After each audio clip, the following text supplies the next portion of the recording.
بسم اللہ الرحمن الرحیم الحمدللہ رب العالمین اللہم صلی علی سیدنا محمد وعلی آل سیدنا محمد وبارک وسلم۔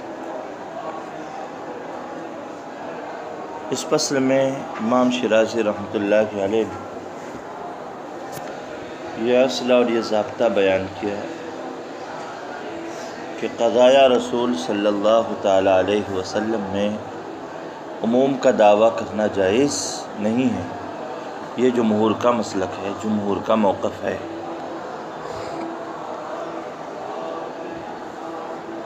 اب یہاں سے کہہ رہے ہیں دوسرا مسلک بعض حضرات کا یہ ہے، دوسرا مسلک بعض حضرات کا یہ ہے کہ اگر قضایا رسول صلی اللہ تعالیٰ علیہ وسلم میں لفظ عام پر ان مصدریہ کو داخل کیا جائے، کس کو؟ ان مصدریہ کو داخل کیا جائے، تو ان مصدریہ کی وجہ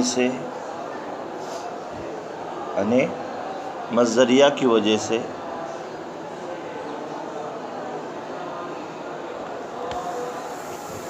وہ کلام، وہ قضایا رسول صلی اللہ علیہ وسلم نطق کے معنی میں آ جائے گا، قول کے معنی میں آ جائے گا۔ کس کے معنی میں آ جائے گا؟ قول کے معنی میں آ جائے گا۔ اور پہلی فصل میں بیان ہوا ہے کہ قول میں عموم کا دعویٰ کرنا صحیح ہے، تو پھر اب اس قضیے رسول صلی اللہ تعالیٰ علیہ وسلم میں عموم کا دعویٰ کرنا صحیح ہوگا۔ موقف سمجھ میں آیا؟ جمہور کا کیا موقف بیان کیا انہوں نے کہ قضایا رسول میں عموم کا دعویٰ نہیں کر سکتے، اس کی مثالیں بھی دے دی، پچھلی فصل میں وہ بات آ بھی گئی۔ اب یہاں پر یہ کہہ رہے ہیں کہ دوسرے حضرات کا موقف یہ ہے کہ اگر قضیہ رسول صلی اللہ تعالیٰ علیہ وسلم میں ان مصدریہ کو داخل کیا جائے تو ان مصدریہ اسے قول کے معنی میں کر دیتا ہے، اور قول میں نطق ظاہر میں عموم کا دعویٰ کرنا جائز ہے، تو وہاں عموم کا دعویٰ کیا جا سکتا ہے، وہاں عموم کا دعویٰ کیا جا سکتا ہے۔ جیسے وہی مثال جو پیچھے آئی ہے، قضا رسول اللہ صلی اللہ تعالیٰ علیہ وسلم فی الافطاری بالکفارتی،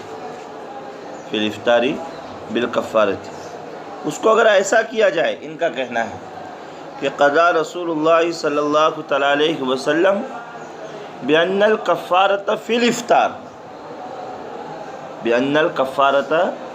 الافطار، تو ان مصدریہ کو اگر داخل کیا جائے اس قضیہ رسول میں، تو اب یہ قول کے معنی میں آ جائے گا کہ اللہ کے رسول صلی اللہ علیہ وسلم نے فیصلہ کیا اس بات کا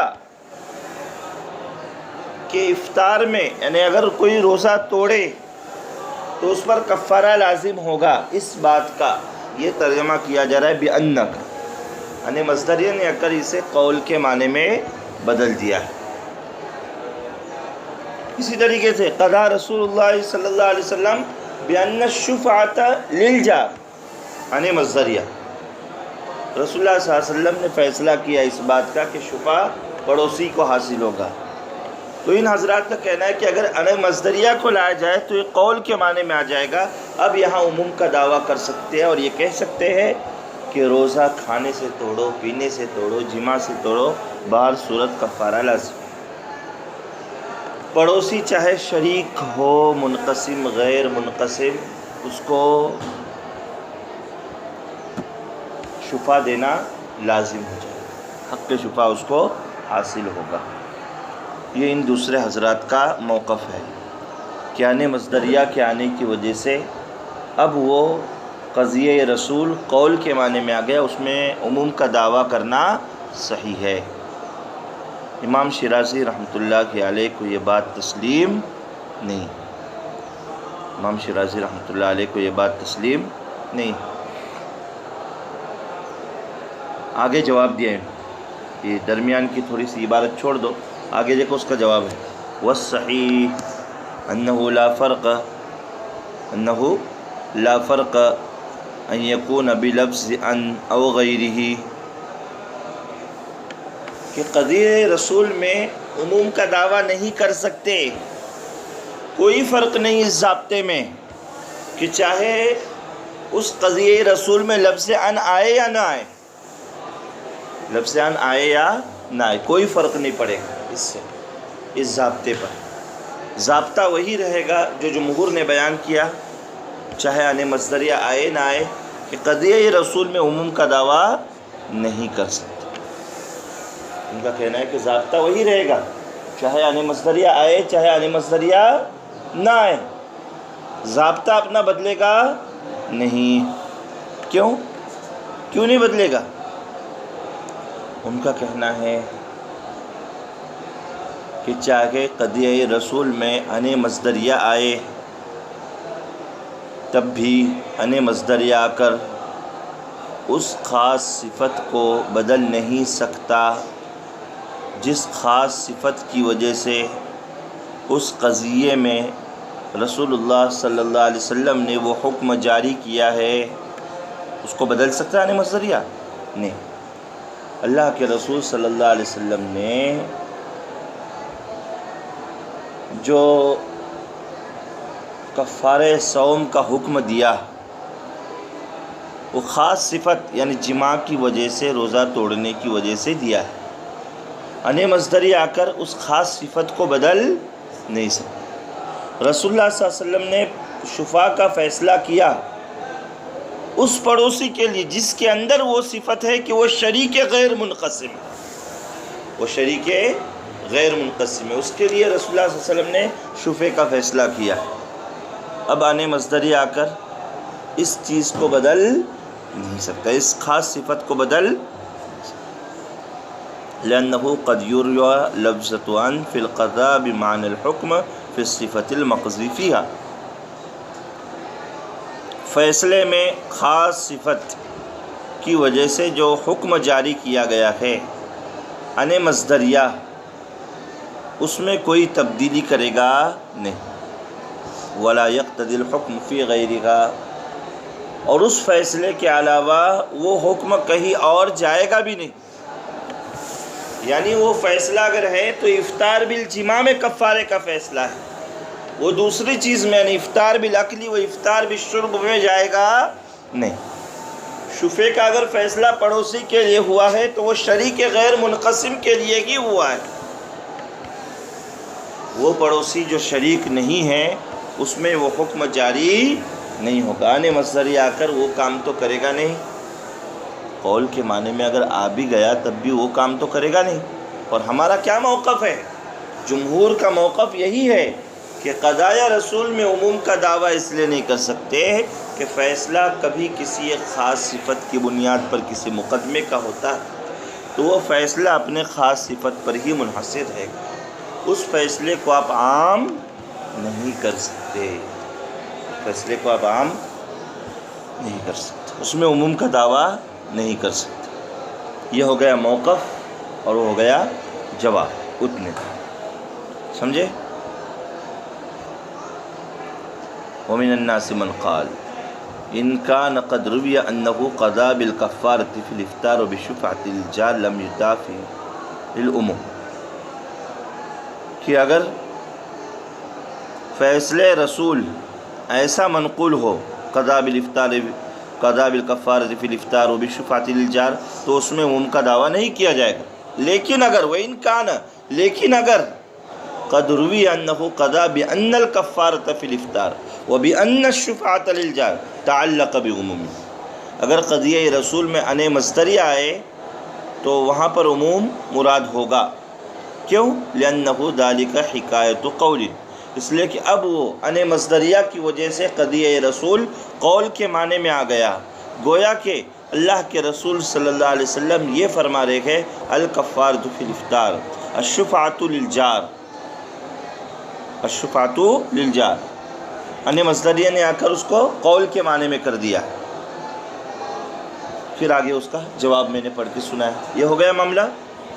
اب دیکھیے اور ایک مسلک، تیسرا مسلک یہ کیا بات کہہ رہا ہے؟ وہ کہہ رہا ہے کہ اگر قضیہ رسول صلی اللہ تعالیٰ علیہ وسلم میں فعل مضارع پر کان کو لایا جائے، آپ نے پڑھا ہے کہ فعل مضارع پر اگر کان آئے، جیسے کان یقضی، کان یضرب، کان ینصر، کان یفعل، فعل مضارع پر اگر کان آتا ہے تو اب وہ وہاں کیا معنی پیدا کر دیتا ہے؟ استمرار، دوام۔ کس کا معنی پیدا کر دیتا ہے؟ استمرار، دوام۔ کان یضرب، وہ مارتا تھا، یعنی ہمیشہ مارتا تھا، دوام، استمرار اور مستقل مارتا تھا۔ ایک مرتبہ اگر مارا تھا تو اس کے لیے کان ضرب آتا ہے، مارا تھا۔ ابھی مار رہا ہے تو کان یضرب، ابھی مار رہا ہے تو صرف یضرب آپ کہہ سکتے ہیں، صرف یضرب آپ کہہ سکتے کہ مار رہا ہے، لیکن وہ مستقل مارتا تھا۔ اس کو بتلانے کے لیے آپ کیا کریں گے؟ فعل مضارع پر کان کو لائیں گے جو اس میں دوام اور استمرار کا معنی پیدا کرتا ہے۔ ان کا کہنا ہے کہ اگر قضیہ رسول میں فعل مضارع پر کان آئے تو اب وہ کان آ کر اس قضیہ رسول میں دوام اور استمرار کا معنی پیدا کرے گا، یعنی اب وہاں عموم کا دعویٰ کر سکتے ہیں۔ جیسے اگر یہ منقول ہوتا کہ کان یقضی رسول اللہ صلی اللہ علیہ وسلم الکفارۃ فی الافطار، کان یقضی رسول اللہ صلی اللہ علیہ وسلم الشفاعۃ للجار، کہ اللہ کے رسول صلی اللہ علیہ وسلم پڑوسی کے لیے شفیع کا فیصلہ کرتے تھے۔ اللہ کے رسول صلی اللہ تعالیٰ علیہ وسلم افطار میں کفارے کا فیصلہ کرتے تھے، تو وہاں عموم کا دعویٰ کر سکتے ہیں۔ یہ ان کا موقف ہے، یہ ان کا۔ امام شیرازی رحمۃ اللہ علیہ نے ان کو بھی جواب دیا۔ آگے دیکھیے، وہ جواب بھی نے پڑھا تھا نا ان والا، اس کے آگے ولا فرق ایضا بین ان یقول کان و بین غیرہ، کہ قضیہ رسول میں کان کے آنے سے اور نہ آنے سے کوئی فرق پڑنے والا، یعنی اس قضیہ رسول میں آپ عموم کا دعویٰ نہیں کر سکتے۔ کیوں؟ لأنہ وإن اتقد التکرار، اس لیے کہ اگرچہ کان آ کر اس قضیہ رسول میں تکرار کا معنی پیدا کرے گا، مگر وہ تکرار کسی ایک خاص صفت پر بھی ہو سکتی ہے، لا یشارکھا فیہا سائر الصفات، جس میں دوسری صفتیں شریک نہیں ہوگی، لا یشارکھا فیہا سائر الصفات، جس میں دوسری صفاتیں شریک نہیں ہوگی۔ جیسے کان آکل، میں کھانا کھاتا تھا۔ اب ضروری نہیں کہ آپ ہر مرتبہ کوئی الگ الگ کھانا کھاتے ہوں، ہر مرتبہ کوئی الگ الگ کھانا کھاتے ہوں۔ آپ کا کھانا کسی ایک خاص صفت پر بھی ہو سکتا ہے کہ آپ صرف چاول ہے، دال ہے، یہی کھاتے ہیں۔ بات سمجھے؟ تو رسول اللہ صلی اللہ علیہ وسلم کے قضیے میں اگر کان فعل مضارع پر آئے تو یہ ضروری نہیں ہے کہ آپ ہر مرتبہ الگ الگ افطار میں کفارے کا فیصلہ کرتے تھے۔ یہ بھی تو ہو سکتا ہے کہ افطار بالجماع میں ہی ہمیشہ آپ کفارے کا فیصلہ کرتے تھے۔ جب بھی زمین پڑوس کی بیچنے کا مقدمہ آتا تھا تو شریک غیر منقسم ہوتا تھا، تو ہی رسول اللہ صلی اللہ علیہ وسلم اس کے لیے شفیع کا فیصلہ کرتے تھے۔ اگر کان لائے تب بھی ایسا ہو سکتا ہے نا کہ فیصلہ آپ صلی اللہ علیہ وسلم کا مقضی لہو، جس کے لیے فیصلہ کیا جا رہا ہے، یا مقضی فیہ، جس معاملے میں فیصلہ کیا جا رہا ہے، اس میں کسی ایک خاص صفت پر بھی منحصر ہو سکتا ہے۔ آپ یہ نہیں کہہ سکتے کہ ہر مرتبہ صفات بدلتی تھی اور آپ صلی اللہ علیہ وسلم کا فیصلہ بھی وہی رہتا تھا۔ یہ دعویٰ دوام اور استمرار کے اعتبار سے نہیں کر سکتے۔ بات سمجھے؟ تو کان کے آنے سے اور نہ آنے سے کوئی فرق پڑنے والا نہیں ہے۔ کان کے آنے سے اور نہ آنے سے کوئی فرق پڑنے والا، کھڑے ہو جاؤ تم جا کر، ادھر سو رہے ہیں دروازے، ولا فرق ایضا بین ان یقول کان و بین غیری، کان کے آنے سے اور نہ آنے سے کوئی فرق پڑنے والا نہیں، لأنہ ان تقاضت تکرار، اس لیے کہ اگرچہ وہ فیصلہ تکرار کا تقاضا کرتا ہو، الا مگر یہ کہ ان یجوز ممکن ہے یہ بات کہ وہ تکرار علی صفت مخصوصۃ کسی ایک مخصوص صفت پر بھی ہو سکتی ہے، لا یشارکھا فیہا سائر الصفات، جس میں دوسری صفتیں اس کے ساتھ شریک نہیں ہو سکتی، جس میں دوسری صفتیں اس کے ساتھ شریک نہیں ہو سکتی۔ تکرار کسی ایک خاص صفت پر بھی ہو سکتی ہے، اس بات کا امکان موجود ہے، اس بات کا امکان جو ہے وہ موجود ہے۔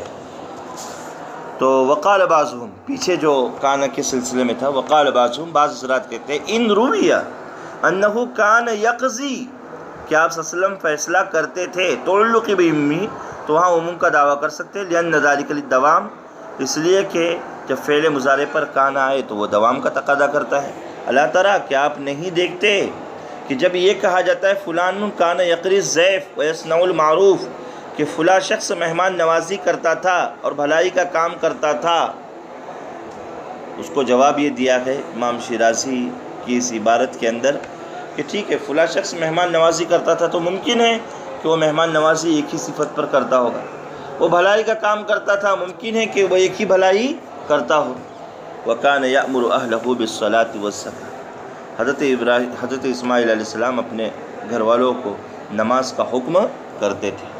وارد تکرار، یہاں تکرار مراد ہے۔ تو گویا کہ یہ حضرات کہتے ہیں کہ کان آئے فعل مضارع پر اور فیصلے رسول میں آئے تو وہاں عموم کا دعویٰ کرنا چاہیے، جبکہ امام شیرازی رحمۃ اللہ علیہ اس کو مان نہیں رہے، اور آپ نے ان کو وہ جواب دے دیا ہے کہ فیصلہ کبھی